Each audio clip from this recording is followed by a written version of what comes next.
बहुत सी चीज़ें हैं जिनके बारे में बात करनी ज़रूरी है। बहुत सारी जटिल समस्याएं हैं जिनका अवलोकन करना और उनके बारे में सीखना व्यक्ति के लिए आवश्यक है। और जैसा कि दूसरे दिन हम कह रहे थे कि सीखने के लिए अवलोकन करना, देखना आवश्यक है। वैज्ञानिक अपने माइक्रोस्कोप से, सूक्ष्म दशक यंत्र से अवलोकन करता है, निरीक्षण करता है। वो बीच में अपनी व्यक्तिगत विशेषता नहीं ले आता, अपने पूर्वाग्रह या व्यक्तिगत निष्कर्षों को बीच में नहीं ले आता। वो बड़े सावधानी से उस यंत्र से, माइक्रोस्कोप से देखता है और जो उसने देखा उसे दूसरे वैज्ञानिक से साझा करना पड़ता है और दूसरे वैज्ञानिक को भी वही दिखाई पड़ना चाहिए जो पहले ने देखा है। नहीं तो ये नई खोज नहीं होगी, नई समझ नहीं होगी। तो इस संध्या हम अवलोकन करने जा रहे हैं, देखने जा रहे हैं, जैसे वैज्ञानिक बड़े ध्यान से अवलोकन करते हैं वो सारी समस्याएं जो हमारे पास है, पर आपके किसी खास निष्कर्ष से नहीं, आपके पूर्वाग्रहों के साथ नहीं, जो आपने इसके पहले सीखा है या आगे सीखोगे उसके साथ नहीं, लेकिन सिर्फ देखना, अवलोकन करना, जो कि लगता है कि बड़ी मुश्किल चीज़ है। केवल देखना, ताकि आप चीज़ों को वैसा ही देखो जैसी वे वास्तव में हैं, ना कि आपके किसी खास मिजाज या झुकाव के हिसाब से उसे मोड़ लेना, उसे ट्विस्ट कर देना, आपकी पसंद, आपकी रुचि, कल्पना के हिसाब से। लेकिन वास्तव में देखना, सीखना और क्रिया करना, देखना, सीखना और क्रिया करना। और समस्याओं में से एक बड़ी समस्या है हिंसा की, जो कि पूरे दुनिया भर में है। मनुष्य हिंसक है। अभी अभी इस देश ने हिंसा देखी है, भयानक, भय उत्पन्न करने वाली हिंसा। चीज़ें जो लगातार चलती रही, बच्चों का कत्ल, नस्लीय पूर्वाग्रह, धार्मिक पूर्वाग्रह, कट्टरता और हिंसा हर तरफ। और जो हिंसा आक्रमण को बढ़ाती है, भयानक निर्दयता को, जीवन की कुरूपता, भद्दापन, ये शैतानियत है, अगर व्यक्ति इस शब्द का इस्तेमाल करना चाहे तो। हिंसक होना, आतंकमय होना और इंसान जाहिर तौर पर इस आक्रमण से, निर्दयता से, पाशविकता से, हिंसा से पीछा नहीं छुड़ा पाया। उसने अहिंसा की बहुत बात की, अहिंसा का खूब प्रचार प्रसार किया। आदर्श जिन्होंने उसे पाखंडी गतिविधियों में ढकेला। तो क्यों हम हिंसक है? एक विचार के तौर पर नहीं, पर वास्तव में। क्यों इंसान असाधारण रूप से चालाक है, सक्षम है, तकनीकी रूप से, जो आश्चर्यजनक चीजें करता है? क्यों मैं और आप और बाकी मानव जाति हिंसक है? कोई इसके कई सारे स्पष्टीकरण दे सकता है, जैसे कि कोई कहे कि हिंसा हमें जानवरों से विरासत में मिली है। सामाजिक ढांचा, शिक्षा, इंसान इंसान में विभाजन, विभाजन जो राष्ट्रीयता ने लाया है, धार्मिक हठधर्मिता ने, नीतियाँ, विश्वास, धार्मिक प्रोपोगंडा, असंख्य विभाजन जो अनिवार्य रूप से संघर्ष ले आते हैं, जिस कारण से हिंसा। आप जानते हो कि विवरण वो नहीं है जो वर्णित है, स्पष्टीकरण वो नहीं है जिसकी व्याख्या की गई है। व्यक्ति ने अगर खुद के भीतर इसका अवलोकन किया, अगर किया है, तो वो ये जानता है। फिर भी क्यों हम हिंसक हैं और क्यों हम इससे पूरी तरह से आज़ाद नहीं हो सके? ये बहुत महत्वपूर्ण सवाल है। लाखों सालों से इंसान इस सवाल से लड़ते आया है। हिंसा, शांति के विरोध में, आक्रमण, दया के, अच्छाई, बुराई के, दयालु होने का भाव, उदारता की कमी, लालच, कंजूसी, उदारता की कमी के विरोध में। हम द्वंद्व के बीच जीते आए हैं, जो द्वंद्व हमारे पूरे जीवन में भरा पड़ा है। और व्यक्ति पूछता है, और आपको भी पूछना चाहिए, कि क्यों समाज जटिल बनता जा रहा है? तकनीकी जगत, टेक्नोलॉजिकल वर्ल्ड बहुत तेजी से बढ़ रहा है। और क्यों हम जैसे हजारों सालों पहले थे, अभी भी वैसे ही रह गए? जब तक हम इस सवाल का जवाब नहीं देते, शाब्दिक तौर पर नहीं, पर आपके दिल में, किसी तरीके से स्पष्टीकरण में नहीं, या उचित या अनुचित में नहीं, पर देखना कि हम हिंसक हैं। हमारे व्याख्यान में, हमारे भाव में, हमारी गतिविधियों में, जब हम महत्वाकांक्षी होते हैं तो हम हिंसक हैं। जब हम प्रतिस्पर्धा में हैं तब हम हिंसक हैं। जब हम किसी ढांचे के अनुसार, उसके अनुरूप ढलने का प्रयास करते हैं, जबरदस्ती खुद के खास तरीके से सोचने को मजबूर करते हैं, तब हम हिंसक हैं। और अगर आप खुद से पूछते हो कि क्यों और क्या इससे स्वतंत्र होना संभव है, हम खोजने जा रहे हैं। हम इसके बारे में सीखने जा रहे हैं। आपको वक्ता के द्वारा नहीं बताया जाएगा कि आपको हिंसा से स्वतंत्र कैसे होना है, बल्कि इसकी बजाय हम दोनों अवलोकन करने जा रहे हैं, वैज्ञानिक के सूक्ष्मदर्शक यंत्र द्वारा, माइक्रोस्कोप द्वारा। क्यों ये हिंसा का भयानक बोझ और अपराध का भाव जिसमें हम जीते हैं। एक चीज है जो हम में से ज्यादातर के पास नहीं है, जो कि है सौंदर्य का भाव। सुंदरता, सुंदरता में निहित होती है संवेदनशीलता, न केवल जीव रूप से, शारीरिक रूप से, बल्कि दिल और दिमाग की महान संवेदनशीलता।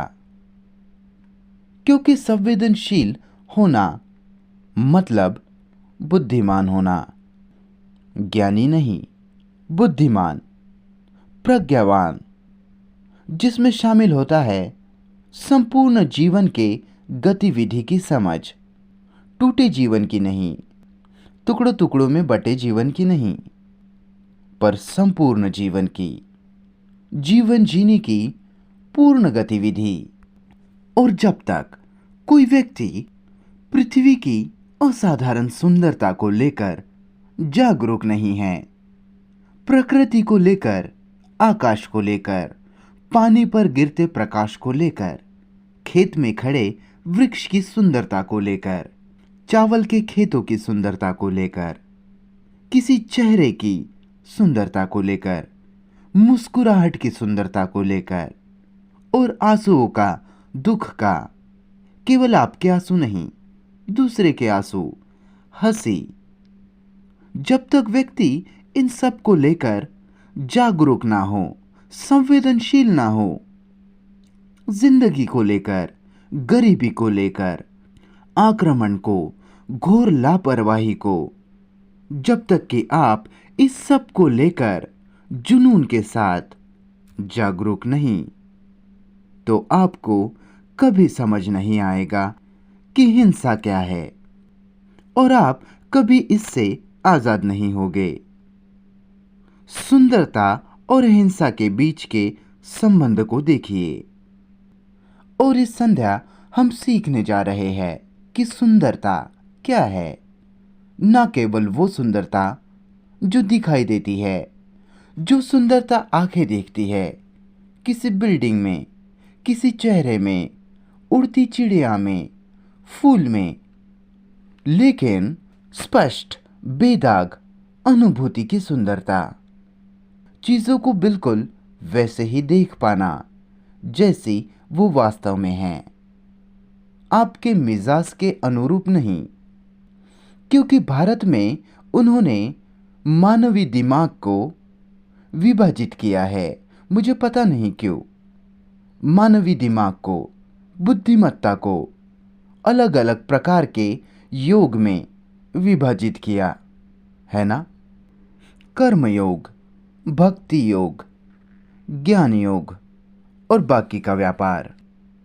तो मुझे लगता है कि जो कर्म वाला मनुष्य है उसे कर्म के द्वारा ही पहुंचना होगा, इसीलिए वो जीवन को केवल कर्म के द्वारा ही देखता है।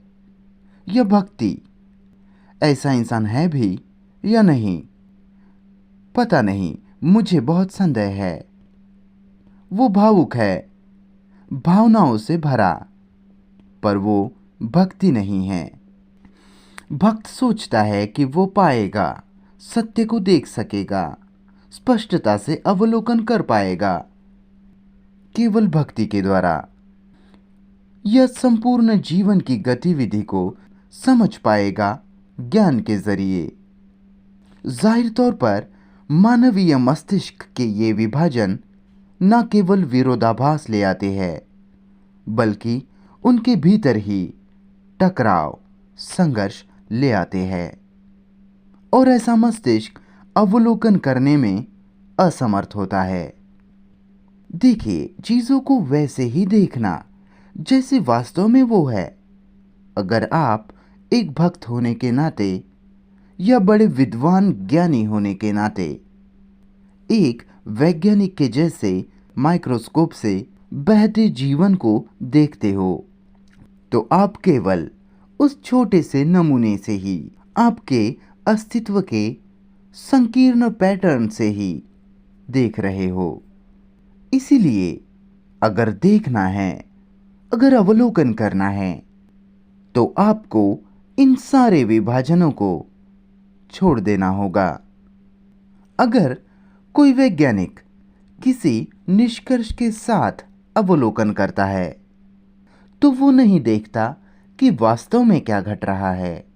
तो अगर आप इस दोपहर या संध्या को अपनी खास संस्कारबद्धता को, शाब्दिक कंडीशनिंग को अलग रख देते हो, आपके खास संकुचित प्रकृति को, चाहे आप कितना ही बुद्धिमान और चतुर ज्ञानी क्यों ना हो, या फिर आप सोचते हो कि आप महान भक्त हो।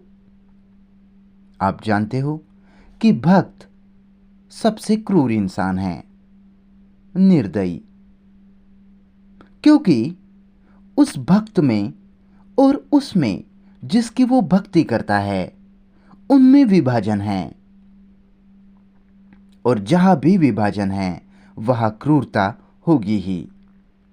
शायद वो बहुत रोता हो, बहुत भावुक होता हो, फूलों की माला किसी के सर पर चढ़ाता हो, या किसी प्रतिमाओं मूर्तियों पर डालता हो, या अति भावनाओं में बहता हो। लेकिन ऐसा भक्त न केवल खुद को खराब करता है, बल्कि उस शब्द को भी खराब कर देता है, जो शब्द है भक्ति, जिसे भक्ति कहा जाता है। इसी तरह से ज्ञानी व्यक्ति भी जीवन को बुद्धि के उस छोटे से ढांचे के जरिए ही देखता है। तो अगर हम ये सब हटाकर केवल अवलोकन करें कि मनुष्य जाति हिंसक है, कोई अमेरिकी या कोई हिंदू मुस्लिम नहीं, पर मनुष्य जाति, मानव और मनुष्य हिंसक, ईर्ष्या, प्रतिस्पर्धी भावना से भरा होकर जाहिर रूप से वो सुंदरता नहीं देख सकता, जीवन की सुंदरता। वो केवल दुख जानता है, दोषिता, गिल्ट, जीवन और अस्तित्व का भयानक अकेलापन, जीवन जिसे किसी भी प्रकार का कोई अर्थ नहीं, जैसा जीवन जिया जाता है। तो समझने के लिए, अवलोकन करने के लिए जरूरी है मन की, दिल की, दिमाग की संवेदनशीलता। केवल शारीरिक संवेदनशीलता नहीं, लेकिन हम में से ज्यादातर लोगों के पास शारीरिक संवेदनशीलता भी नहीं, क्योंकि हम अति भोग करते हैं, संभोग से या खाना खाना। क्या आपने कभी अवलोकन किया कि कैसे आप खाना खाते हो, कितना तो आप बर्बाद कर देते हो, किस मात्रा में खाते हो? तो कैसे हमारे पास ऐसा शरीर होगा जो कोमल, संवेदनशील होने के कारण भयानक रूप से जीवित है, जिंदा है? तो हम खोजबीन करने जा रहे हैं, साथ साथ सीखने जा रहे हैं, जो कि है कि हम संचार करने वाले हैं प्रेम के बारे में, कि प्रेम क्या है। दिमाग में हर समय एक बात रखिए कि वर्णन वो नहीं है जिसे वर्णित किया जा रहा है। शब्द कभी वो चीज नहीं होते, चाहे वक्ता कितना ही स्पष्टीकरण दे। जो स्पष्टीकरण वो देता है, वो स्पष्टीकरण वो नहीं है जिसकी व्याख्या की गई है। चीज जो आप देखते हो। तो शब्द को समझने के लिए, उसका अर्थ समझने के लिए, उस शब्द के पीछे क्या छिपा है उसे देखने के लिए व्यक्ति को स्वतंत्र होना होगा, पूरी तरह से आजाद, हिंसा से आजाद। लेकिन आप हिंसा से आजाद हो ही नहीं सकते अगर वह आपके बारे में हर सुंदर चीज को लेकर संवेदनशीलता ना हो। शब्दों को लेकर संवेदनशीलता, तो वह स्वतंत्रता की मांग है, आजादी की, अगर प्रेम को खोजना है। अब जानते हैं, ये शब्द प्रेम, ये शब्द बड़ा खतरनाक है। ज्यादातर लोगों के लिए स्वतंत्रता, आजादी का मतलब है कि वो जो करना पसंद करते हैं वो उसे करने दिया जाए। जो पसंद उनकी भूख संचालित करती है और अलग अलग तरीके से उस भूख को मिटाने के लिए वो स्वतंत्रता की मांग करता है।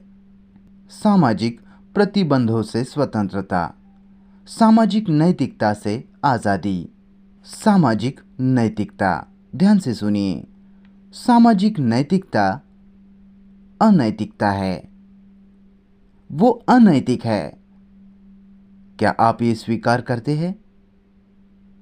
आप भी इस पर चुप है ना? सामाजिक नैतिकता प्रतिष्ठा, सम्मानजनकता है और कुछ नहीं। आप समाज में नैतिक हो सकते हैं और फिर भी अपने पड़ोसी को धोखा दे सकते हैं। युद्धों के लिए जाना, महत्वाकांक्षी होना, लालची होना, ईर्ष्या से भरे, गुस्सा, वो सब जो सहा जाता है, स्वीकार किया जाता है। फिर भी नैतिक समाज, जब तक आप ढांचे के अनुसार चलते हो, उसका अनुपालन करते हो, पुष्टि करते हो, अनुकरण करते हो, स्थापित सामाजिक ढांचे का, तभी तक आपको नैतिक कहा जाता है। तो नैतिक समाज अनैतिक है। ऐसा नहीं कि वक्ता ये कह रहा है। अपने भीतर इसका अवलोकन कीजिए। आप इसे देखेंगे कि आप कितने अनैतिक हैं। शायद आप सम्मानित शादीशुदा इंसान हो, चर्च जाते हो, गिरजाघर या मंदिर या मस्जिद, लेकिन भीतर से आप न केवल लालची, महत्वाकांक्षी, हिंसक हो, बल्कि नित्य रूप से लगातार खुद में ही टकराव में हो, संघर्ष में हो, अपने भीतर ही। तो सीखने के लिए कि प्रेम क्या है, आज़ादी आवश्यक है। संपूर्ण स्वतंत्रता।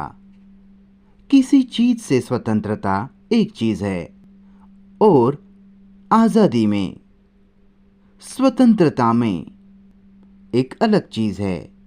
किसी चीज से आज़ादी आज़ादी नहीं, वो केवल प्रतिक्रिया है।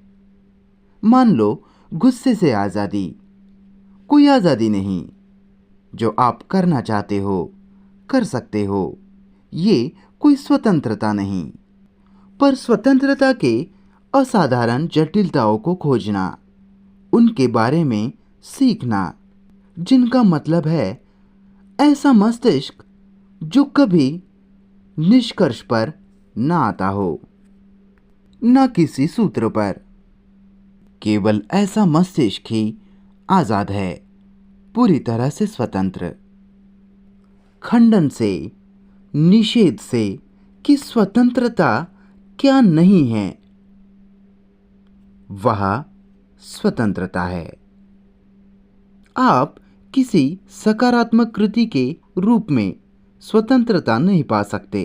जैसे कि हम एक दिन कह रहे थे कि अव्यवस्था को, डिसऑर्डर को समझने में, उसके बारे में सीखने में, सीखना ये नहीं कहना कि ये व्यवस्था है, ये ऑर्डर है और ये अव्यवस्था है, ये डिसऑर्डर है।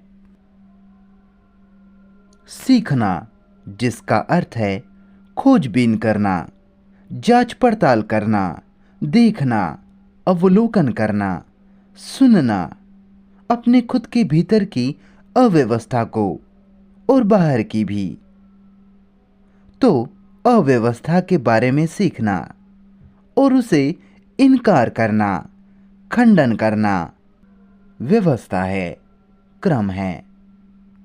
देखिए, व्यवस्था, ऑर्डर, सदाचार है, धर्म है।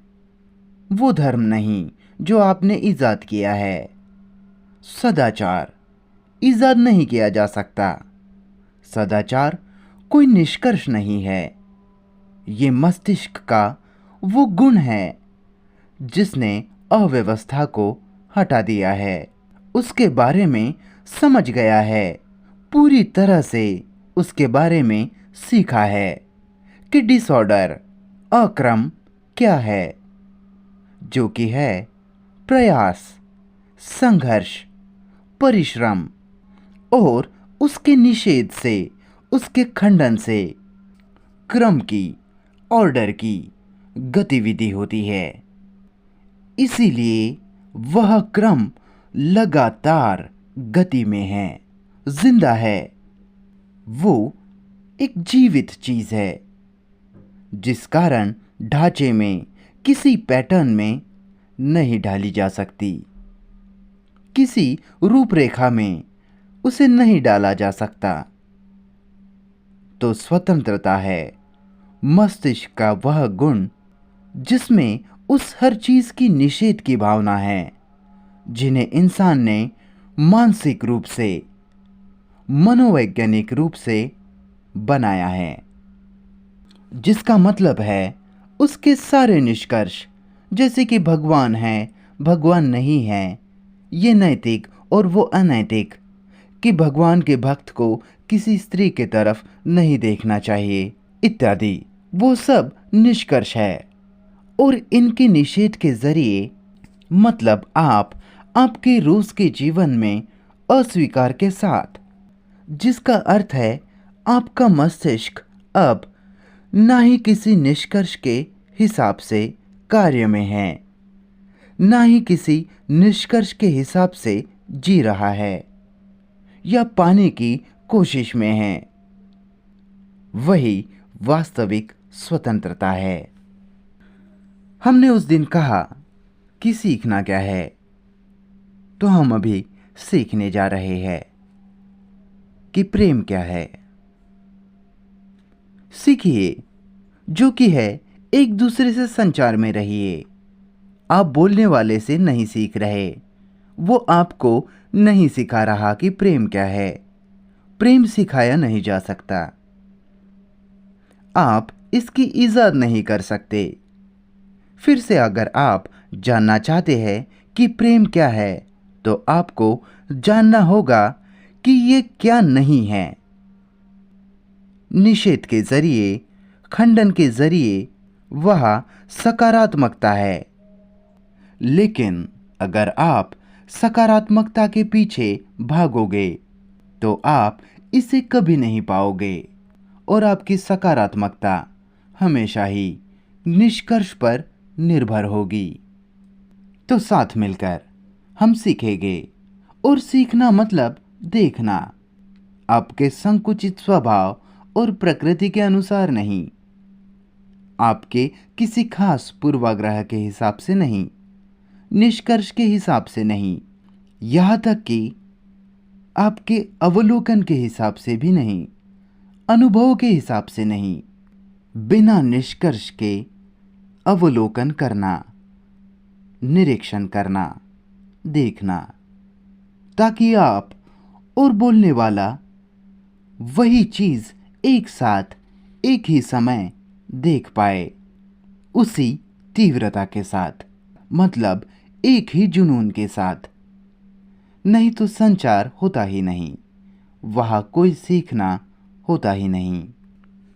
और हमें ये भी खोजना है और सीखना है कि डर, भय क्या है। क्योंकि जहाँ डर होता है, चाहे किसी भी तरह का हो, तो जाहिर रूप से वहाँ ये गुण, ये असाधारण चीज नहीं हो सकती जिसे प्रेम कहा गया है। और डर के बारे में सीखने के लिए जरूरत पड़ती है सूक्ष्म मस्तिष्क की। अगर हम कहते हैं कि डर से जीतने के लिए मेरे पास साहस होना चाहिए, तो आप कभी डर से जीत नहीं पाओगे, कभी आजाद नहीं हो सकते। क्योंकि इस पर आना, ये कहना कि मुझे साहसी होना चाहिए, ये निष्कर्ष पर आधारित है। और जो मस्तिष्क निष्कर्ष से कार्य करता है, वह सबसे ज्यादा विनाशकारी मस्तिष्क है। जैसे कि वो मस्तिष्क जो कहता है कि मैं हिंदू हूं, वो बड़ा मूर्ख मस्तिष्क है। जिस भी क्षण आप कहते हैं कि आप पास्टर हो, हिंदू हो, मुसलमान हो, या भगवान ही जाने कि क्या क्या है, आप खुद को विभाजित करते हो, ये कहकर खुद को अलग करते हो, जिस कारण विभाजन, जिस कारण संघर्ष। तो डर को समझने के लिए इसे समझो, इसके बारे में सीखो, वक्ता से नहीं, आपके खुद के अवलोकन से। अभी आप यहाँ बैठे हैं, अभी वहाँ बैठे बैठे खुद अवलोकन करो, खुद के अलग अलग डर को, भय को देखो, चाहे वे छिपे हो या प्रकट हो, दिखाई पड़ रहे हो। केवल शारीरिक डर नहीं कि फिर से आप कभी बीमार पड़ोगे और फिर से आपको पीड़ा होगी, और छिपे हुए डर के प्रकार कि मेरी नौकरी, मेरी जॉब चली जाएगी, पत्नी का डर, पति का डर, मृत्यु का डर, डर कि पड़ोसी मेरे बारे में क्या कहता है, अतीत की घटनाओं के अनुभवों का डर, भविष्य का डर।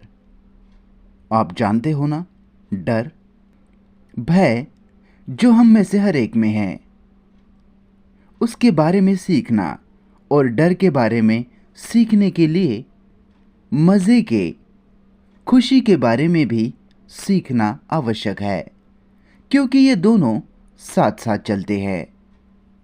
वो एक ही सिक्के के दो पहलू है ना? क्या आप माइक्रोस्कोप से अवलोकन कर रहे हैं? मुझे आशा है कि आप कर रहे हैं। देखकर सीख रहे हैं कि जहाँ भी खुशी के पीछे भागना होता है, जो कि आनंद से पूरी तरह से अलग है, जिसका खुशी से, मज़े से बिल्कुल भी कोई लेना देना नहीं, कोई संबंध नहीं, तो व्यक्ति को न केवल खुशी के बारे में सीखना होगा, बल्कि डर के बारे में भी सीखना होगा। क्या है खुशी? इसे समझना बहुत महत्वपूर्ण है, क्योंकि हम आगे जाके ऐसी चीज़ में जाने वाले हैं जो आपको पसंद नहीं आएगी।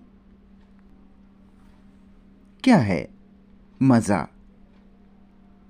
कल हमने प्रसन्नता का अनुभव किया था, उस डूबते सूरज को देखते हुए, या फिर आपके सेक्स की, संभोग की अभिव्यक्ति, है ना?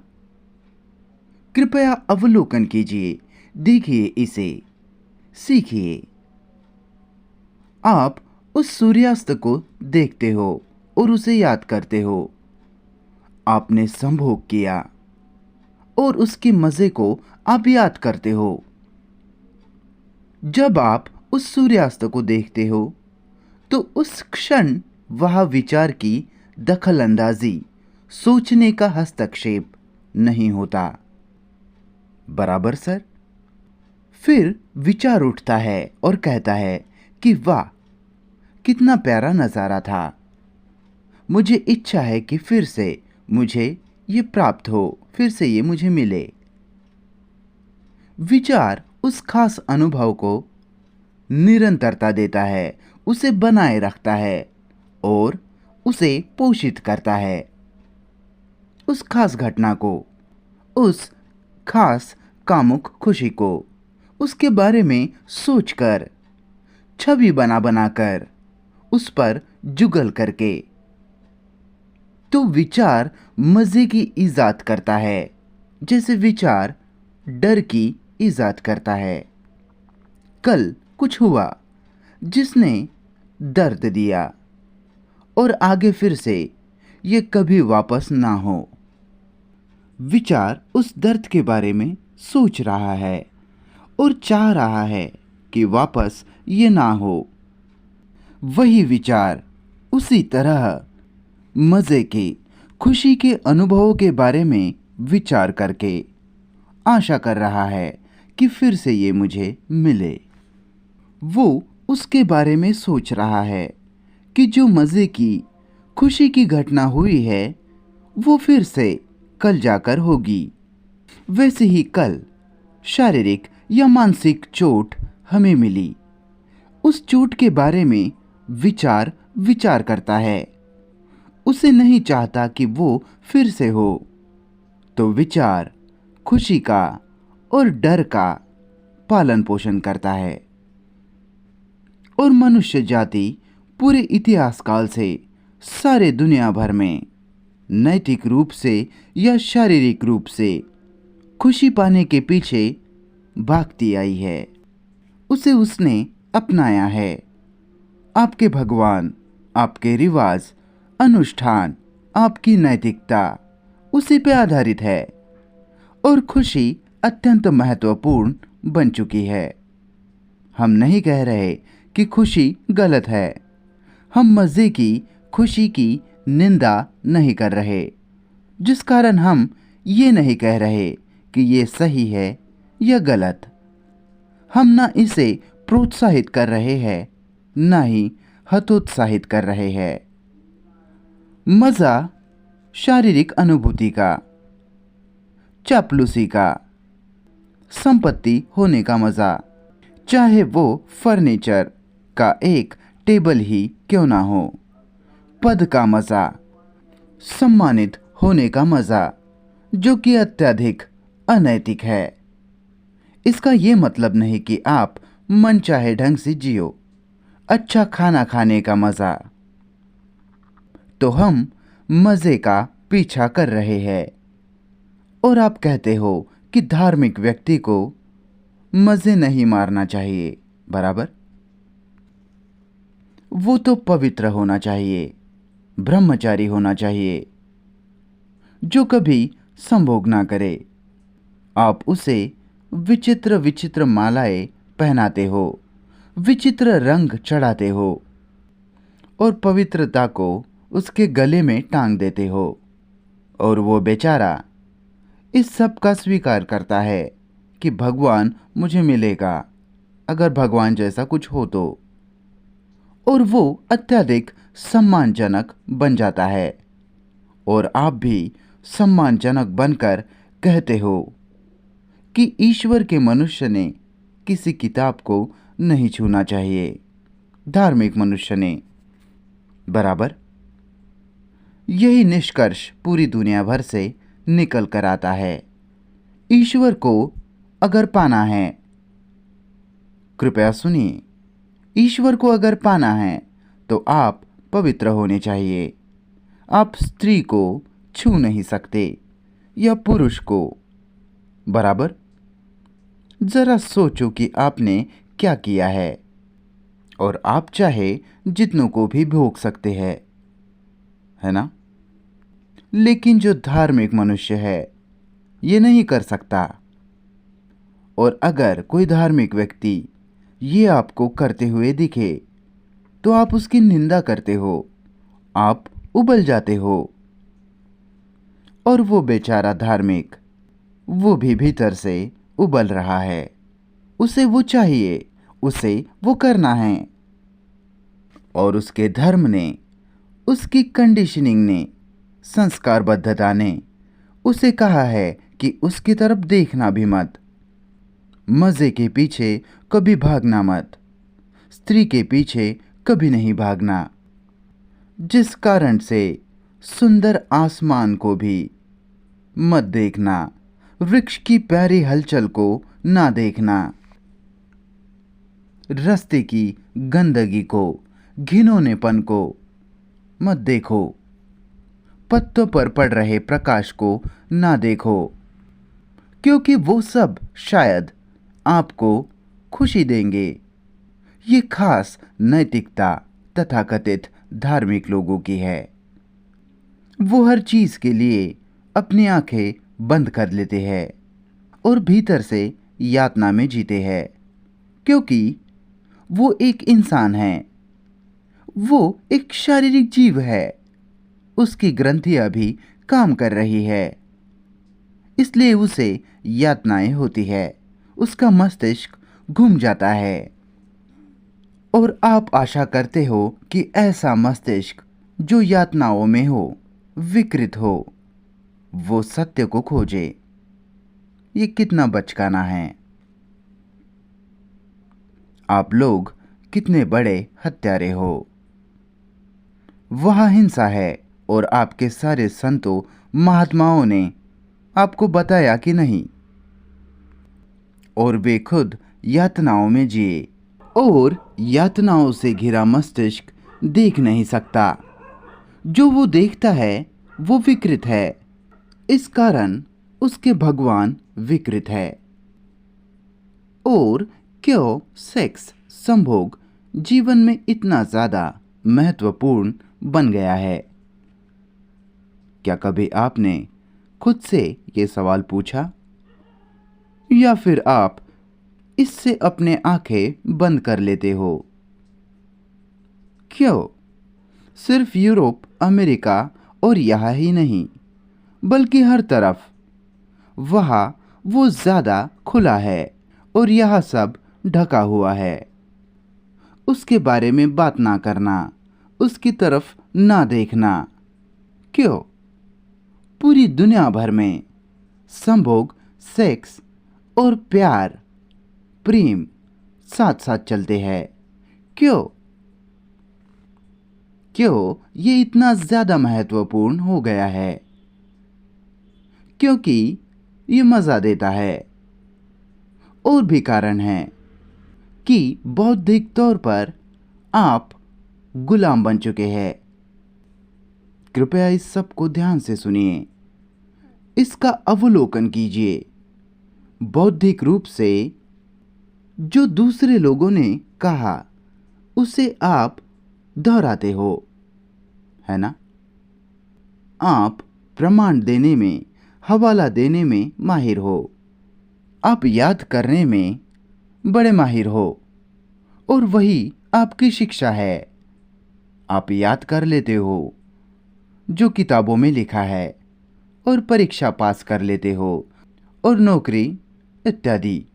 तो बौद्धिक तौर पर जो कि स्वतंत्र पूर्वक स्पष्टता से विचार करने की क्षमता है, तर्क से, महान तर्क शक्ति से, निष्पक्ष रूप से, बिना डर के, बौद्धिक तौर पर आप मर चुके हो। शायद आपके पास सीखी हुई कंप्यूटर बनाने की तकनीक हो बड़े व्यापार के लिए, लेकिन मस्तिष्क का वो गुण जो आज़ाद है, स्वतंत्र है, जो खोजबीन करता है, पूछता है, निरीक्षण करता है। बौद्धिक रूप से आप पूरी तरह से अपरिपक्व हो और भावनात्मक रूप से भी। और आप एक पैटर्न के ढांचे के भीतर जीते हो कि क्या गलत और क्या सही, ये अच्छा और वो बुरा, डरे हुए।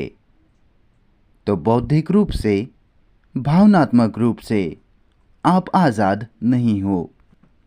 आप वास्तव में सेकेंड हैंड मनुष्य हो।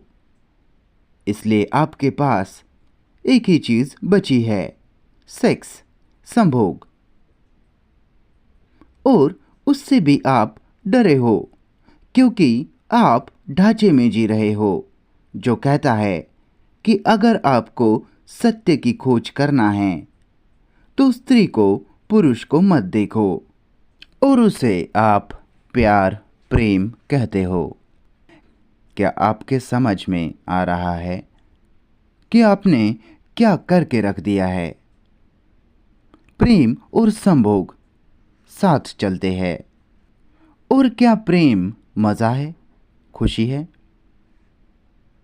क्या प्रेम इच्छा है? तो खोजिए प्रेम क्या है। उसके लिए आपको मज़ा और डर क्या है, उसे देखना होगा बिना निंदा के। उसे समझना होगा। अपना हृदय, अपना दिल उससे भरना होगा। तो मज़े के और डर के बारे में सीखना पहली चीज़। कैसा आपका मस्तिष्क मज़े में जीता है, जिस कारण डर को आमंत्रित करता है।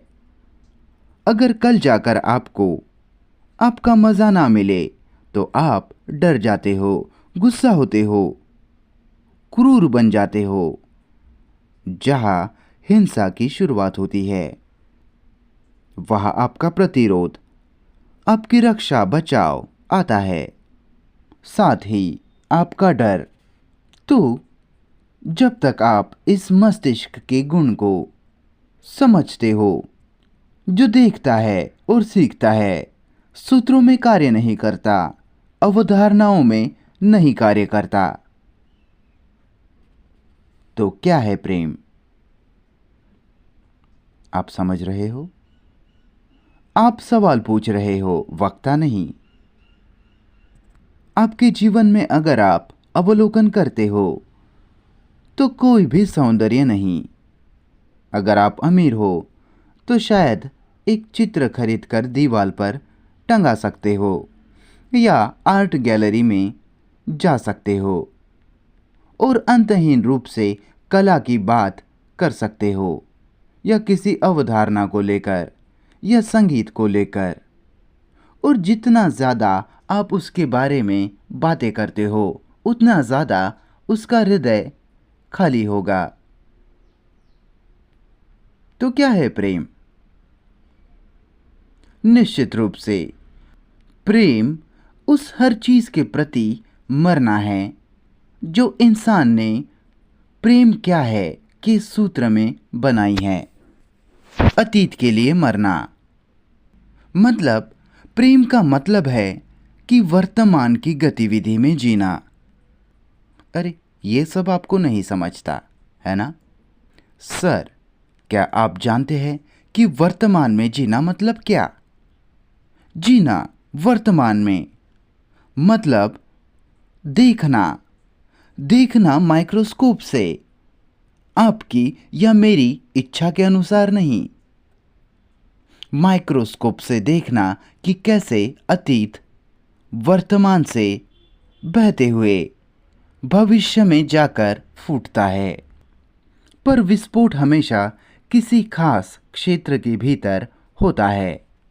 और कैसे मस्तिष्क जो कि अतीत से संस्कारबद्ध है, कंडीशनड है, जो वर्तमान में कार्य में होकर परिस्थितियों के मुताबिक संशोधित हो रहा है और भविष्य में बह रहा है। तो हम इंसान होने के नाते हमेशा ही अतीत में जी रहे हैं, संशोधित होकर। हम अतीत है, क्या आप नहीं हैं? जब आप कहते हो कि मैं ये हूँ, मैं वो बनूंगा, तो ये हमेशा अतीत के मामले में ही होता है। ये जो आप रह चुके हैं, जो आप थे, उसी से निकल के आ रहा है। तो जो मस्तिष्क अतीत में जी रहा है, नहीं जानता कि प्रेम क्या है। अतीत हो सकता है आपके अतीत के सेक्स का अनुभव क्यों ना हो, जिसके बारे में विचार सोचता है, छवि बनाता है और उस छवि के मुताबिक आप उत्तेजित होते हो। तो प्रेम स्पष्टीकरण नहीं। स्पष्टीकरण याद करके मत रख लीजिए, पर देखिए कि प्रेम क्या है। जो मस्तिष्क अतीत के जाल में फंसा है, जीना नहीं जानता, जिस कारण प्रेम भी नहीं जानता। इसलिए अतीत के लिए मरना पूरी तरह से मर जाना है। उससे लड़ना नहीं, पर सत्य को देखना कि जब तक मस्तिष्क अतीत की छवि से चिपका है, तब तक दिल कैसे वर्तमान में जी सकता है। और प्रेम ही वर्तमान है, आने वाला कल नहीं। इसलिए उसकी इजाद नहीं की जा सकती। इसलिए समय के आज्ञा के भीतर वो नहीं आता। तो दिमाग जो समय से स्वतंत्र है, उस गति पर, उस भाव पर आता है जिसे प्रेम कहा जाता है। तो सीखने के लिए, खोजने के लिए हिंसा से स्वतंत्रता होनी आवश्यक है। वह सौंदर्य को लेकर महान संवेदनशीलता का होना महत्वपूर्ण है। चाहे वह सुंदरता किसी स्त्री की हो या पुरुष की, प्यारे वृक्ष की सुंदरता। और आपके दिल दिमाग से समझना, सीखना, खुशी के पूरे प्रकृति और ढांचे को, संरचना को, और डर के भी, जिस कारण समझना सीखना कि ऑर्डर, क्रम, व्यवस्था क्या है। केवल तभी ऐसा मस्तिष्क, ऐसा दिल इस शब्द पर पहुंच सकता है, जो शब्द भारी तरह से भरा हुआ है, दूषित है। प्रेम, प्रेम मतलब जुनून, पैशन। ये शब्द मूल शब्द से आता है, जिसका अर्थ होता है दुख। हमारा वो मतलब नहीं। किसी चीज को लेकर तीव्र होना, इस तीव्रता का होना, तभी वहां मरने के साथ जीना है। कल के लिए आपको मरना होगा, तो आप आज जियोगे, फिर वह प्रेम है। इसके पहले कि आप कोई सवाल पूछे, आपने 1 घंटा इस संध्या को ये सुना, आपने देखा, अवलोकन किया और शायद सीखना। और आपको धरती का एक टुकड़ा दिया गया और आप उसके साथ क्या करने जा रहे हो? कोई आपको देता नहीं, आपने ही इसे खोजा, आपने खुद के लिए इसे पाया है, एक खजाना। और उस खजाने के साथ आप क्या करने जा रहे हो? आप इसे अपने जेब में रखोगे या बौद्धिक रूप से इस पर चर्चा करते रहोगे? क्या करोगे? आपके पास जमीन का टुकड़ा है, जुताई करोगे, उस पर चीजें उगाओगे। उस पर चीजें उगाने के लिए आपके पास ऊर्जा होनी चाहिए, जुनून होना चाहिए, तीव्रता, एक सैर होनी चाहिए। ये आपने खोजा है, आप सीखे हो। क्या आप इसे बस बौद्धिक स्तर पर ही रखना चाहते हो या आप इसे जीने जा रहे हो?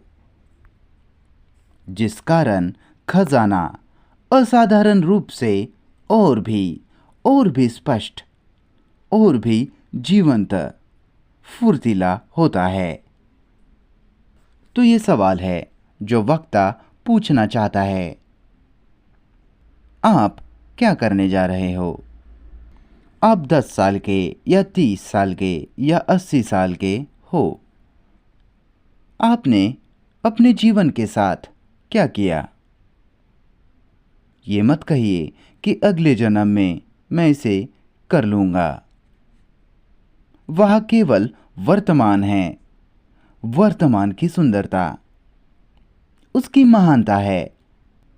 आपके पास ये असाधारण चीज थी जिसे जीवन कहते हैं, जिसमें सुख, दुख, मजा, डर, पछतावा और सारी यातनाएं, अकेलापन, धोखा, जीवन का और प्रेम की सुंदरता।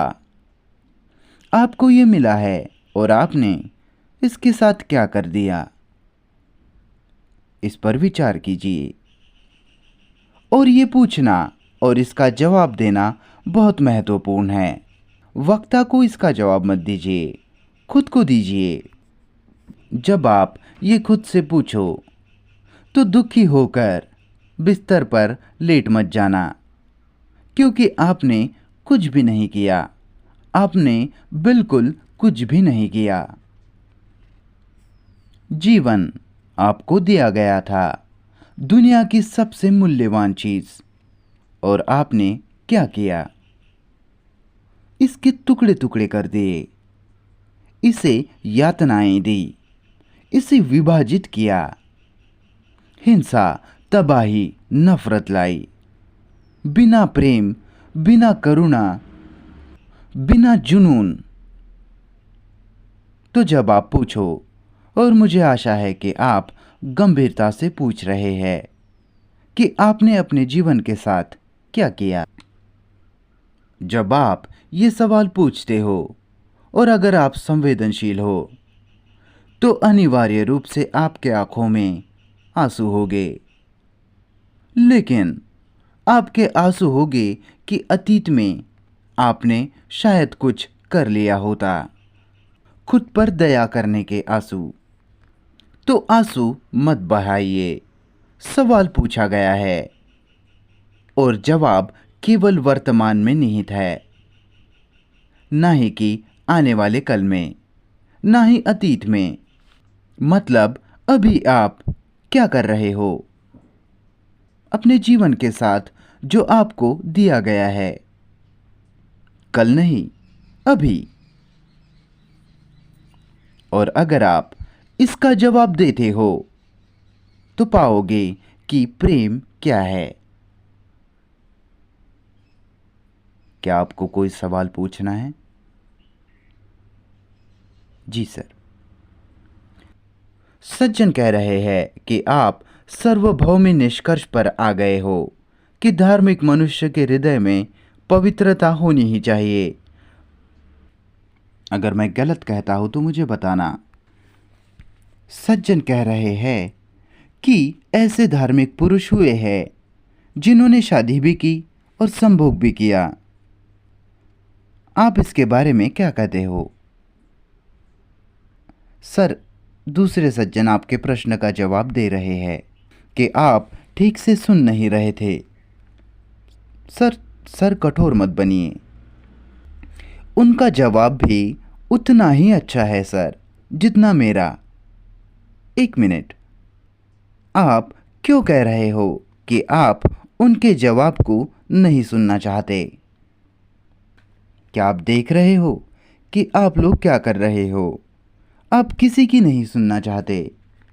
आपने अधिकारिता का ढांचा पहले से ही बना के रखा है। तो सर, संभोग, सेक्स महत्वपूर्ण नहीं है, वो जीवन का एक हिस्सा है। बस प्रेम को खोजना और सीखना कि प्रेम क्या है अत्यधिक महत्वपूर्ण है। वो नहीं जो आप सोचते हो कि प्रेम है। खुद के लिए इसे खोजना मानो इस दुनिया में पहली बार ऐसा हुआ हो। उसके सौंदर्य को खोजो। इसलिए आप कभी भी किसी भी चीज की निंदा नहीं कर सकते। सज्जन पूछ रहे हैं कि मजे और आनंद में क्या फर्क है? क्या आपको इसका विवरण चाहिए? क्या आपको पहचानना है कि क्या खुशी है और क्या आनंद?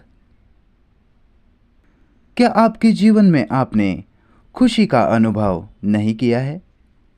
क्या आप नहीं जानते कि कैसे वो आते हैं? उनकी सैर हमेशा अतीत से आती है, जो हो चुका है ना? खुशियों के जड़ें हमेशा ही अतीत में होती है।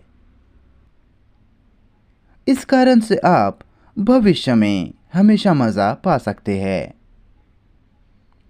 इसलिए खुशी समय की है। कुछ बनने की खुशी, कुछ पाने की खुशी, वो उपलब्धि हासिल किया हुआ समय के दायरे के भीतर है, जो कि अतीत है। अतीत वर्तमान के द्वारा भविष्य में वही खुशी है, मज़ा है ना?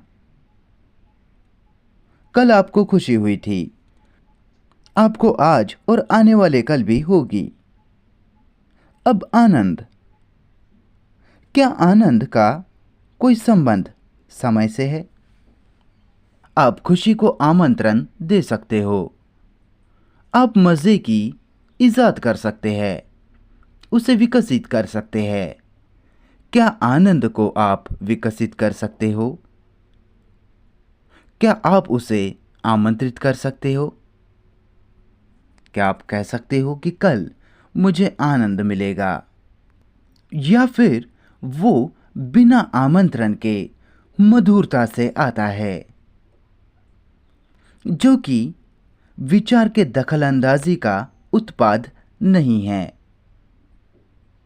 जिस कारण उस आनंद का कोई उद्देश्य नहीं है, जो वह खुद की मधुरता से है और वो वह है भी नहीं। पर आप ये नहीं कह सकते कि कल मैं आनंदित था और जो असाधारण घटना कल हुई, इस बीते हुए को मुझे रखना है, मुझे इससे चिपके रहना है, उसे पकड़े रहना है, या खुद से कहना है कि फिर से ये मुझे प्राप्त होगा। जब आप ये कहते हो तो आपको मज़ा चाहिए होता है, आनंद नहीं। आनंद को तो कभी आमंत्रित नहीं किया जा सकता, उसका कोई उद्देश्य नहीं, जो समय के दायरे में भी नहीं। विचार के बुलाने से ये नहीं आ सकता। तो वह इन दोनों में विशाल अंतर है। इन दोनों में कोई संबंध नहीं। आप एक से दूसरे पर नहीं जा सकते। और अगर आपके पास आनंद है तो आपको मजे की सुंदरता और उसकी सीमा पता चल जाती है। लेकिन अगर आपने मजे को अपनाया है और आप उसके पीछे भागते रहते हो तो आप कभी भी आनंद को नहीं जानोगे कि आनंद क्या है। हाँ सर, बोलिए। सर कह रहे हैं कि पारिवारिक विभाजन के बिना वास्तव में जीना कैसे संभव है। क्या है सबसे ज्यादा वास्तविक चीज करने के लिए? विभाजन ना रखना, बराबर। सबसे ज्यादा वास्तविक चीज है इसे करना। विभाजन मत रखिए तो कीजिए इसे। ये नहीं कि इसे कैसे किया जाए, क्योंकि आपके लिए परिवार विभाजित है। आप परिवार है, आपकी पत्नी, आपके बच्चे, आपका ग्रुप है, यूनिट, और फिर समाज जो कई परिवारों से बना है, सब विभाजित। कृपया सुनिए इसे। उस यूनिट में, उस परिवार में भी विभाजन है। माता पिता, पिता उसके महत्वाकांक्षाओं के साथ, उसकी खुशियों के साथ, उसकी खुद की भूख के साथ, खुद की सैर के साथ, पछतावा, अकेलापन, उसकी स्व केंद्रित क्रियाएं, खुद को घेरना बंद करना, और बच्चे उनकी बाकी चीजों के साथ। और इस यूनिट को, ग्रुप को संयुक्त शांतिप्रिय घर कहा जाता है। क्या बकवास है। देखिए, आप हंसते हैं। एक तो आप इसलिए हंसते हैं क्योंकि आपका खुद का इस स्थिति में होना आपको हास्यास्पद लगता है, या फिर आप इसका सामना नहीं कर सकते इसलिए आप हंसते हैं। इससे बचने के लिए मुझे नहीं पता कि आप क्या कर रहे हैं। तो जब वहां आपके भीतर अलग अलगाव की गतिविधि नहीं होती तो फिर परिवार में भी अलगाव का, अकेलेपन का तथ्य नहीं होता, बराबर। क्या आपने देखा? अगर आप एक पिता या माता होते हुए अगर स्वकेंद्रित गतिविधि में ना हो, आपकी महत्वाकांक्षाओं के साथ, लालच के साथ, नफरत, अपमान, यादें, आप समझ रहे हो, खुद को अकेला, एक अकेला करना, अलग करना, और पत्नी खुद को अकेला कर रही है, तब अगर वो भी स्वकेंद्रित नहीं, खुद को अलग नहीं कर रही, और अगर आप भी खुद को अकेला, स्वकेंद्रित नहीं कर रहे, तो फिर परिवार भी खुद को अकेला नहीं कर रहा, बराबर। और यही बहुत वास्तविक चीज है करने के लिए। कीजिए इसे। लेकिन आप इसे करना ही नहीं चाहते, और इसलिए आप कहते हो मुझे सबसे ज्यादा वास्तविक चीज करने को बताए, जो कि आपका खुद का धोखा है। वास्तविक, प्रैक्टिकल शब्द का इस्तेमाल करके आपको लगता है आप सब कुछ समझ गए। प्रैक्टिकल चीज वो है सर कि जब आप कुछ देखते हो तो उसे आप करते हो। जब आप कोई खतरा देखते हो, जब आप सांप को देखते हो, कोबरा को, तो आप नहीं पूछते कि सबसे वास्तविक चीज करने को क्या है। तब आप तुरंत एक्शन लेते हो, तुरंत क्रिया करते हो। इसी तरह देखिए कि आप क्या कर रहे हो, कैसे आप खुद को अकेला कर रहे हो। सिर्फ मेरा परिवार, मेरा घर, मेरा भगवान, मेरे विश्वास, मेरा देश, मेरे झंडे के साथ, मेरा निष्कर्ष, ये सब अकेलापन है, खुद को अलग करना है। और पत्नी भी ये करती है और बच्चे भी करते हैं। शिक्षित लोग भी ये करते हैं, पूरी दुनिया ये करती है। और आप पूछते हो कि कैसे हम बिना पारिवारिक विभाजन के जीवन जिए वास्तविकता में। देखिए इसे सर, कीजिए इसे, विनम्रता के साथ कीजिए, बिना प्रयास के, प्रेम के साथ। और आप पाओगे कि जीवन में ऐसा क्षण आएगा जिसमें अकेलापन नहीं है। फिर चाहे आपके पास पत्नी हो या पति हो या बच्चे हो,